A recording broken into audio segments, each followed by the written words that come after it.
Yo, what's good everyone? Welcome back to the channel. Today I'm going to be breaking down the NHL DFS slate for Tuesday, May 9th. And we got ourselves another two-game slate here tonight where I'm going to go through a couple of my favorite line stacks, some of my favorite individual plays, and some of my favorite value plays. And then we'll wrap up today's video talking a little prize picks. With that being said, let's dive into my spreadsheet here. And we're going to kick things off here like we always do in the top left-hand corner with those highest implied game totals. And we got both these games coming in with an implied total of 5.5 goals here for tonight. And then take a look down here at the Vegas odds, where you can see the Devils and Stars are favored to win. And then here's the schedule update for this week. For sure going to have an NHL DFS video coming out for you guys today, tomorrow, and Thursday. Friday's video is to be determined. It depends on whether or not the Toronto Maple Leafs can force a Game 5. If they do win on Wednesday night and play on Friday, I'll break down that two-game NHL slate as well. With that being said, let's dive into a couple of line stacks that I like here for tonight, starting with that first line for the New Jersey Devils.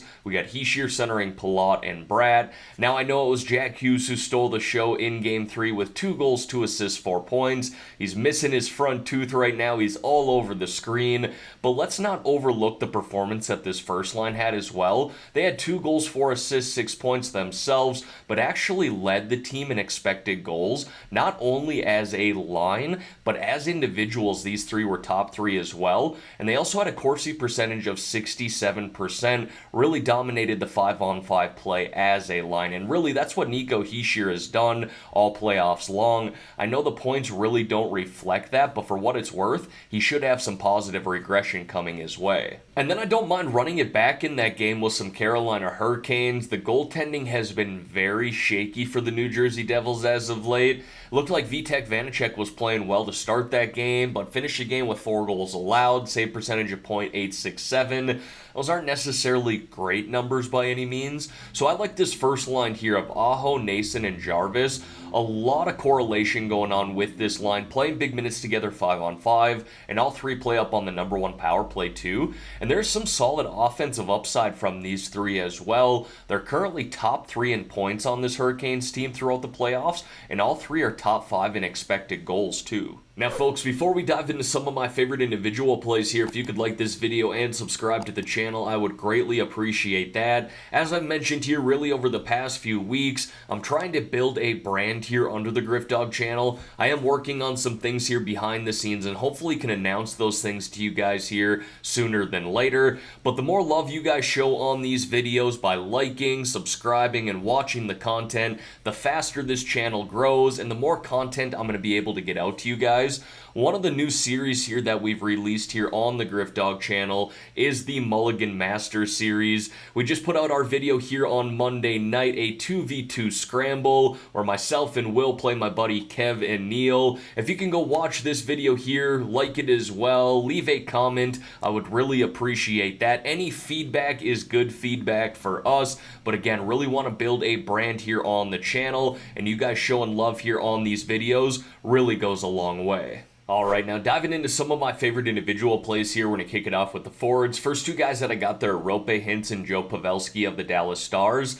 Now, they are not playing together or haven't played together 5-on-5 in the first 3 games of this series against the Kraken, but I would not be surprised if we see Pav get put back up on that first line with Roope Hintz and Jason Robertson tonight. Unfortunately, as I record here this morning, I have no updates from their morning skate, but something to keep an eye on. Either way, they will play together here on the #1 power play, so I don't mind stacking them up there. Even though the Stars power play hasn't been hot in this series against the Kraken, it was very good in that first round against the Minnesota Wild, and really these two here seem to be playing the most consistent hockey of that forward group. Roope Hintz leads the team with 5 goals, 8 assists, 13 points in 9 games. Pavelski's got 5 goals, 1 assist, 6 points in 4 games, and even though his price has creeped up a little bit more than I would like it to, he's definitely in play. We just need to keep an eye on the Dallas Stars lines here from this morning's practice, and actually once I get word of those updated lines, I'll post those in my Discord channel. If you want to join that, there's a link to do so in the description below. And we also need to keep an eye on Miro Heiskanen. He actually left the game in Game 3, which is why I got Colin Miller listed here as a defenseman for the Stars. If Heiskanen is out tonight, we could see Miller replace him on the #1 power play, as we did in Game 3, he would definitely make things a little bit easier when it comes to roster construction, considering how cheap he is. Now, I was trying to find someone kind of in the 5 to 6K range here for tonight. Definitely a handful of guys that I could go with, but nothing that really stuck out to me where I said, wow, I want to put this guy on the spreadsheet here. Pricing is very tough on this two-game slate tonight, especially at the forward position. It opens up a lot more with defense. So two guys that I did like here in the 4K range were Dawson Mercer of the New Jersey Devils, currently playing on that second line right now with Jack Hughes, but playing up on the number one power play. Had a really big Game 3, put up 3 assists in that game, and just looked comfortable playing with Hughes. So I like him at that price of $4,600. And then Jordan Eberle there of the Seattle Kraken's playing really consistent hockey here right now. He's playing up on that first line in number one power play. That first line has really kind of dominated the pace of play 5-on-5. They haven't put up massive numbers by any means, but playing very consistently. Eberle currently leads the team right now with 4 goals. He's third on the team with 7 points through 10 games. Like I said, not massive numbers by any means, but he is riding a 3-game goal streak in this series against the Dallas Stars as well. And in his last 3 games, he's put up 11.5, 14.5, and 18 DraftKings points. Not bad at all for a guy priced at $4,500. Now, moving over here to the defensemen, and like I said, the pricing is a lot easier here at this position. Some guys in the 3K range that have some nice upside and really a lot of opportunity. Brent Burns isn't a guy in the 3K range, but definitely someone with a lot of opportunity. Playing up on that first defensive pairing, playing on the number one power play, plays on the penalty kill, and absolutely loves to shoot the puck. Would stack him up with that Hurricanes first line that I highlighted earlier. Makes for a nice 4-man stack, being that they all play on the number one power play.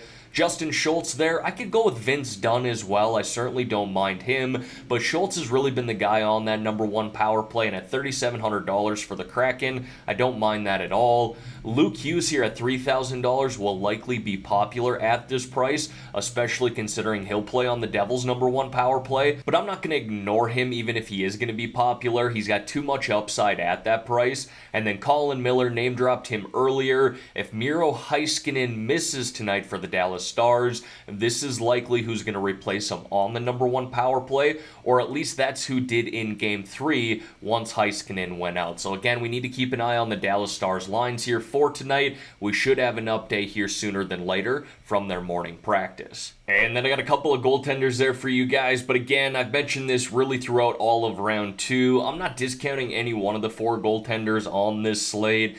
Really comes down to just not having negative correlation in my lineup. So if I want to play a bunch of the Seattle Kraken here tonight, then no, I don't want to play Jake Ottinger, and vice versa. If I want to stack up the Dallas Stars, then I'm not going to play Philip Grubauer. But the goalies in that series between the Hurricanes and Devils, albeit 2 very good defensive teams, has been very sketchy. I know Freddie Anderson for the Hurricanes was very good in his first 3 games, but did not look good at all in Game 3 against the Devils. And then the goalie situation for the Devils is just not good right now. So I do lean towards this series between the Kraken and Stars, but again, really not discounting any of the 4 goaltenders made available to us tonight. And as always, going to wrap up the spreadsheet here with 3 low-priced options or sub-4K forward plays. But honestly, everyone, not a very pretty selection here tonight in the 2 to 3K range for forwards. I'm going to be avoiding it as much as possible, but I always got 3 guys for you. First being Jordan Staal of the Carolina Hurricanes. Plays on that third line and plays on the penalty kill. Does not get any time on the power play. He's primarily known as a shutdown center, but he is riding a 3-game point streak right now with 2 goals and 2 assists. Jordan Martinook, very similar role, plays on that second line and only the penalty kill for the Carolina Hurricanes, but he's also riding a 3-game point streak right now with 2 goals and 4 assists, and has actually hit double-digit DraftKings points in 4 straight games. And then Ty Cartier there of the Seattle Kraken plays up on that first line in number 2 power play. He's got 2 goals, 1 assist, 3 points in 6 playoff games. His ice time is a major concern, but he's truly got a very good shot. He needs to shoot the puck more. We haven't really seen that throughout the playoffs, But if he can just do that here, let's say 3-4 times tonight, could very well find the back of the net. And as always, going to wrap up the spreadsheet here with 3 low-priced options or sub-4K forward plays.